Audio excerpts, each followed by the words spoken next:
ആഹാ, അപ്പൊ നമ്മൾ രണ്ടും ഒരു ജാതിക്കാരാണല്ലോ. അതിൽ ഏത് ഐറ്റംസ് ഇപ്പെടും? സിറിയന. ഞാൻ റോമൻ കത്തോലിക്കന. സ്വപ്പ കൂടിയ ഐറ്റമാ. നീ വാ. ആ, ഇതാ നിന്റെ ക്വാർട്ടേഴ്സ്. ആ, മരിച്ചുപോയ പഴയ ഡ്രൈവർ ഗോപാലൻ ഇവിടെ താമസിച്ചിരുന്നു. വണ്ടി മറിഞ്ഞാ മരിച്ചത്. അതുകൊണ്ട് അത്ര പെട്ടെന്ന് ആത്മാവ് ഈ പരിസരം വിടുകയല്ല. നീ എന്താ പേടിക്കാത്തെ? മരിച്ചുപോയ ആളുകൾ എന്തിനാ പേടിക്കുന്നത്? അപ്പൊ നിനക്ക് പ്രേതത്തിനെ പേടിയില്ലേ? ഞാനൊരു പ്രേതത്തെ അന്വേഷിച്ച് നടക്കുകയാണ്. എന്ത് ഐറ്റംസിനാ? ഒരു കൂട്ടിന്. എന്റെ കർത്താവേ, ഞാൻ എന്തോന്നായി കേൾക്കുന്നേ. എന്നാൽ എനിക്ക് കൂട്ടിന്. ചേട്ടവിടെ കിടന്നോ? ചേട്ടാ തീവ്രവാദി, നിന്റെ വേല മനസ്സിലിരിക്കട്ടെ. ഈ ചെറുപ്രായത്തിലെ എന്നെ കർത്താവെങ്കിൽ നിദ്ര പ്രാപിപ്പിക്കാനായിരിക്കും നിന്റെ ആലോചന. ആ, നിനക്ക് കുളിക്കണേ കുളിമുറി അവിടെ ഉണ്ട്. എനിക്ക് ഒന്ന് രണ്ട് ഡ്രസ് എടുക്കണം. അപ്പൊ തുണിയും കോണാനും ഇല്ലാതെ കയ്യും വീശിങ്ങി പോരുമായിരുന്നു. ജോലി മാത്രം തന്നാ പോരെ, തുണി ഐറ്റംസും തരണോ? ജോലി കിട്ടുമെന്ന് വിചാരിച്ചല്ല ഇങ്ങോട്ട് വന്നത്. ആ, അതാണ് എന്റെ മുതലാളി. തൽക്കാലം ഇങ്ങോട്ടിരിക്കെ, ഞാൻ മാറാൻ എന്തെങ്കിലും കൊണ്ടുവരാം. അതാക്കോല്. ആ,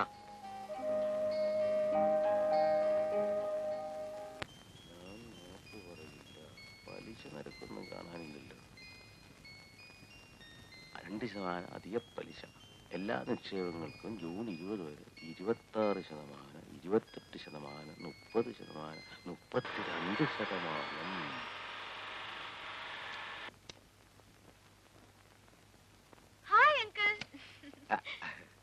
അല്ല, ഇതാരും മീരമോളാ.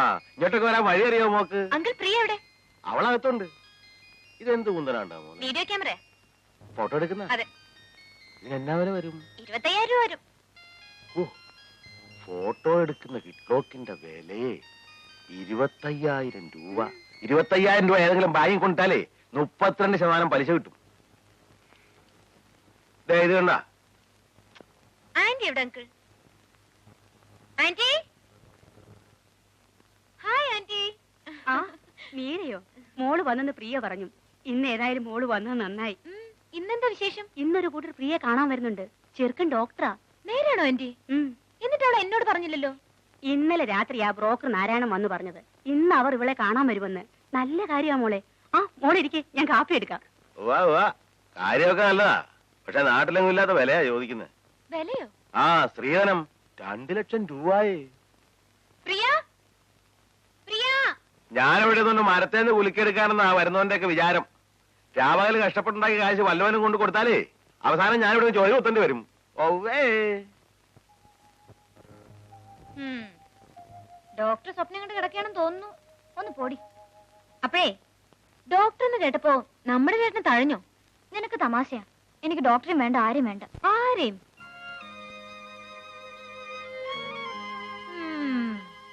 ഞാൻ ആരെയും കാണാൻ പോകുന്നില്ല. അമ്മയുടെ നിർബന്ധം കൊണ്ടാ. നീ എന്നെ ഒന്ന് സഹായിക്കണം. ഞാൻ എന്ത് ചെയ്യണം? പറഞ്ഞു. ആ ഡോക്ടർ എന്നെ കണ്ടിട്ടുണ്ട്. അയാൾക്ക് എന്നെ വലിയ കമ്പമാ. നീ ഈ പ്രപ്പോസൽ ഒന്ന് കലക്കി തരണം. ആ കാര്യം ഞാൻ ഏറ്റു. അവരൊന്ന് കണ്ടിട്ട് പോട്ടെ. എന്ന് വെച്ച് കെട്ടാനൊന്നും പോകുന്നില്ലല്ലോ. നിന്നെ ഞാൻ ആർക്കും കൊടുക്കില്ല. ആ, പക്ഷെ ഒരു കാര്യം, നീ കുറച്ചുകൂടി ആക്റ്റീവ് ആണ്. ചേട്ടനെ തനിച്ച് കാണുമ്പോ നീ കേറി ഹെഡ് ചെയ്യണം. അങ്ങനെ എളുപ്പത്തിൽ വീഴുന്ന ആണെന്നല്ലേ എന്റെ ചേട്ടനെന്ന് നിനക്കറിയാമല്ലോ. ആ, പിന്നെ നിന്റെ പാസിംഗ് പോലെ ഇരിക്കും ബോർഡ് പോസിറ്റീവ് വീഴുന്നത്. എന്താ അങ്കിൾ? മോളിങ് വന്നേ. ഞാനോ? ആ, എന്തിനാടി?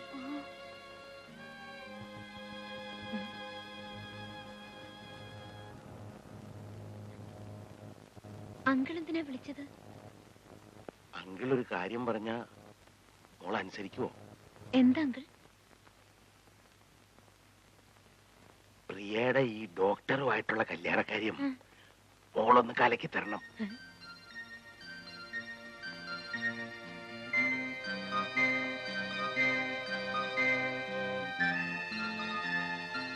അവിടെ തള്ള പറയും 2 ലക്ഷം കൊടു, 3 ലക്ഷം കൊടുന്നൊക്കെ.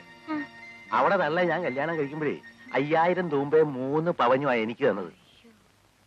പിന്നെ പ്രിയയ്ക്ക് വേണ്ടി ഞാനൊരു 25,000 രൂപ മാറ്റി വെച്ചിട്ടുണ്ട്. അതിൽ ഒതുങ്ങുന്ന കാര്യമാണെങ്കിൽ ഞാൻ നടത്തി കൊടുക്കാം. ഇതതാണോ 2 ലക്ഷം രൂപയെ?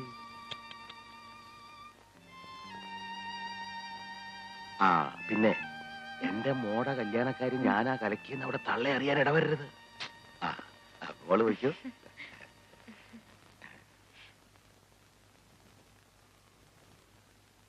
വല്ല ആമ്പിള്ളേരുമായിരുന്നു ലക്ഷക്കണക്കിന് രൂപ ഇപ്പൊ ഇങ്ങോട്ട് ഒഴിയാനെ. പ്രസവിക്കാൻ ലേബർ റൂമിൽ കയറിയപ്പോ പ്രത്യേകം ഞാൻ പറഞ്ഞ പെങ്കൊച്ചിനെ കൊണ്ട് വരരുതെന്ന്. അന്ന് അവളത് കേട്ടില്ല. ഇപ്പൊ പറയുന്നു ലക്ഷം കൊടുക്കും. ഔവേ.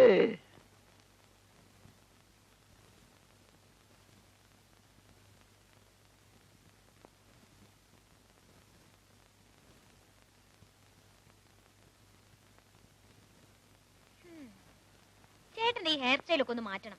ഇതൊക്കെ പഴഞ്ചനാ. ഞാൻ പുതിയ സ്റ്റൈൽ ചെയ്തു തരാം. നിന്റെ പൂന സ്റ്റൈലായിരിക്കും. ആ ചീപ്പി തന്നെ നേരെ ഇരിക്കെ. വേണ്ട, നീ എന്റെ മുടിയൊക്കെ ചീത്തയാക്കും. ചേട്ടനൊന്ന് അടങ്ങിയിരിക്കേ. വേണ്ടേ?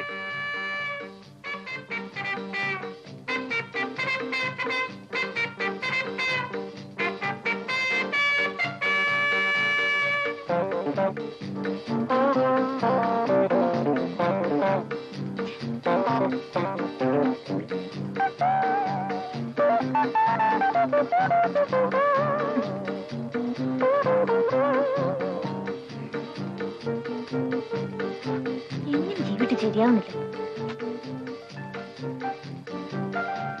ശരിക്കും കാണിക്കും.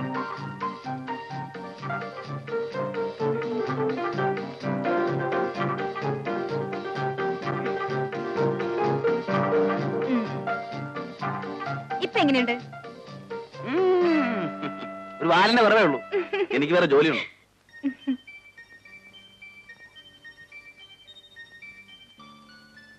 അയ്യോ, ദേ കണ്ടോ ഒരു നരച്ചമുടി. ആ ബുദ്ധിയുള്ളവന്റെ മുടിയൊക്കെ നരയ്ക്കും. അല്ല നിന്നെ പോലെ. ഇങ്ങനെ പറഞ്ഞോണ്ടിരുന്നാ മതി. തലമുടി ചീ തരാനും നരച്ചമുടി ഡൈ തരാനും ഒരു പെണ്ണിനെ കെട്ടിയാ വല്ല പാടുണ്ടോ? നിനക്കൊരു ബിസിനസ് മൈൻഡ് ഇല്ലല്ലോ. ഇതൊക്കെ ചെയ്യാൻ ഒരു പെണ്ണ് കിട്ടണോ? ശമ്പളത്തിന് ഒരു പെണ്ണിനെ നിർത്തിയാ പോരെ? അതല്ലേ നമുക്ക് ലാഭം. അങ്ങനൊന്നും ലാഭിക്കണ്ട. ഇതിനൊക്കെ പറ്റിയ ഒരാളെ ഞാൻ കണ്ടുവച്ചിട്ടുണ്ട്. ചേട്ടന്റെ സമ്മതം കിട്ടിയാൽ മാത്രം മതി.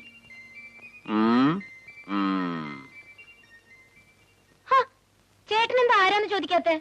നിന്റെ വിവാഹം കഴിഞ്ഞതിന് ശേഷമേ എന്റെ വിവാഹത്തെ കുറിച്ച് ഞാൻ ആലോചിക്കൂ. ഇനി എപ്പോഴാ മൂക്കി പല്ല് വന്നിട്ടോ? ഇവിടെ വന്നു. ആ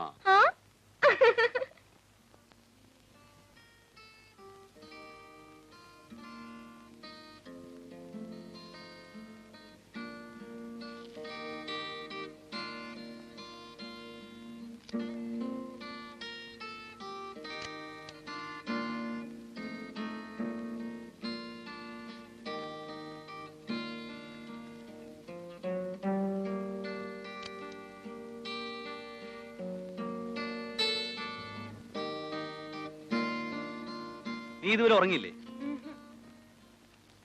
എനിക്ക് അവിടെ കിടക്കാൻ പേടിയാവുന്നു. ഞാൻ ചേട്ടന്റെ കൂടെ കിടന്നോളാം. പേടിയോ? അപ്പൊ നീ ഹോസ്റ്റലിൽ എന്ത് ചെയ്യായിരുന്നു? ഹോസ്റ്റലിൽ ഞങ്ങൾ ഒരു മുറിയിൽ രണ്ടുപേരായിരുന്നു. ഒറ്റയ്ക്ക് കിടന്ന് പഠിക്കണം, അല്ലാതെ കൊച്ചുകുട്ടികളെ പോലെ. ഞാൻ ചേട്ടന്റെ കൊച്ചുകുട്ടിയല്ലേ? കിടന്നോ. ഇത്ര അടുത്ത് കിടന്നാൽ എങ്ങനെ? എനിക്ക് കിടക്കണ്ടേ? കുറച്ചങ്ങോട്ട് നീ കിടക്ക്. മതിയോ?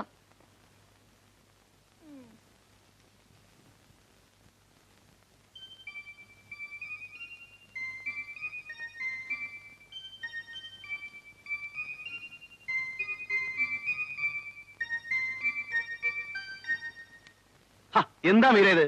ലൈറ്റ് ഓൺ ചെയ്തേ. ചേട്ടൻ ഇങ്ങനെ ലൈറ്റ് ഇട്ട് വായിച്ചോണ്ടിരുന്ന എനിക്ക് ഉറക്കം വരത്തില്ല. പറഞ്ഞ മനസ്സിലായില്ലേ? മര്യാദ കിടന്നാലേ ഞാൻ അപ്പുറത്തോണ്ട് കിടത്തും. ലൈറ്റ് ഓൺ ചെയ്തേ.